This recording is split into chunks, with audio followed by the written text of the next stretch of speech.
ବିରଞ୍ଚି ନାରାୟଣଙ୍କ ମନ୍ଦିର ଭଦ୍ରକ ଜିଲ୍ଲା ସଦର ମହକୁମା ଠାରୁ ଦକ୍ଷିଣକୁ 15 କିଲୋମିଟର ଦୂର ତିହିଡି ବ୍ଲକର ପାଳିଆ ଗ୍ରାମରେ ଅବସ୍ଥିତ। ରଥ ସଦୃଶ ଏହି ମନ୍ଦିରଟି 16 ଚକ ଉପରେ ଦଣ୍ଡାୟମାନ। ମନ୍ଦିରର ଉତ୍ତର ଦିଗରେ ସାଳନ୍ଦୀ ନଦୀରୁ ବାହାରିଥିବା ଶାଖା ନଦୀ କୁଣ୍ଡି ନଦୀ ବହିଯାଉଛି ଓ ପୂର୍ବ ଦିଗରେ ମୁସଲମାନ ବସ୍ତି ରହିଛି। ଏହି ମନ୍ଦିରଟି 1300 ଖ୍ରୀଷ୍ଟାବ୍ଦର ବୋଲି ଏହାର ନିର୍ମାଣ ଶୈଳୀରୁ ଜଣାପଡେ। ପରବର୍ତ୍ତୀ ସମୟରେ ସେଠାକାର ଏକ ଜମିଦାରଙ୍କ ଦ୍ୱାରା ମନ୍ଦିରଟିର ମରାମତି କରାଯାଇଥିଲା। ବିରଞ୍ଚି ନାରାୟଣ ହେଉଛି ସୂର୍ଯ୍ୟଦେବଙ୍କ ଅନ୍ୟ ଏକ ନାମ। ଏହି ମନ୍ଦିରରେ ବିରଞ୍ଚି ନାରାୟଣଙ୍କ ଅର୍ଥାତ୍ ସୂର୍ଯ୍ୟ ଦେବତାଙ୍କ ଚତୁର୍ମୁଖ ବିଗ୍ରହ ରହିଛି। ଗୋଟେ ଚାରିକୋଣିଆ ପଥର ଏହି ସବୁ ମୁଖର ଅଗ୍ରଭାଗରେ ଖୋଦିତ କରାଯାଇଛି ଏବଂ ଏହି ମୂର୍ତ୍ତିର ହସ୍ତଦ୍ୱୟରେ ପଦ୍ମଫୁଲ ଶୋଭା ପାଏ।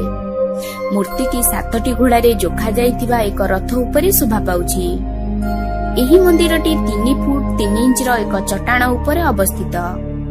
ଏହାର ଚାରିପାଖରେ ବିଭିନ୍ନ ପ୍ରକାରର ମୂର୍ତ୍ତି ଖୋଦିତ ହୋଇଛି, ଯାହାକି କୋଣାର୍କର ସୂର୍ଯ୍ୟ ମନ୍ଦିର ପରି ହୋଇଛି।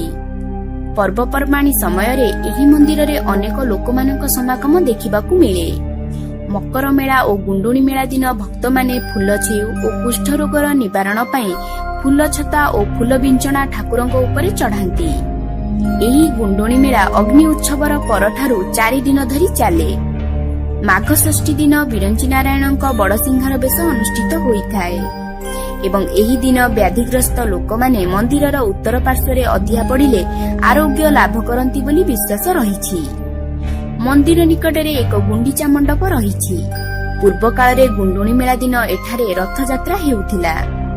ଏହି ଗୁଣ୍ଡୁଣି ରଥରେ 16 ଚକ ଥିଲା ଓ ଏହାକୁ 7ଟି ଅଶ୍ୱ ଗୁଣ୍ଡିଚା ମଣ୍ଡପ ଯାଏ ଟାଣୁଥିଲେ, କିନ୍ତୁ ବର୍ତ୍ତମାନ କାଳରେ ସେସବୁ ପରମ୍ପରା ଲୁପ୍ତ ହୋଇଯାଇଛି।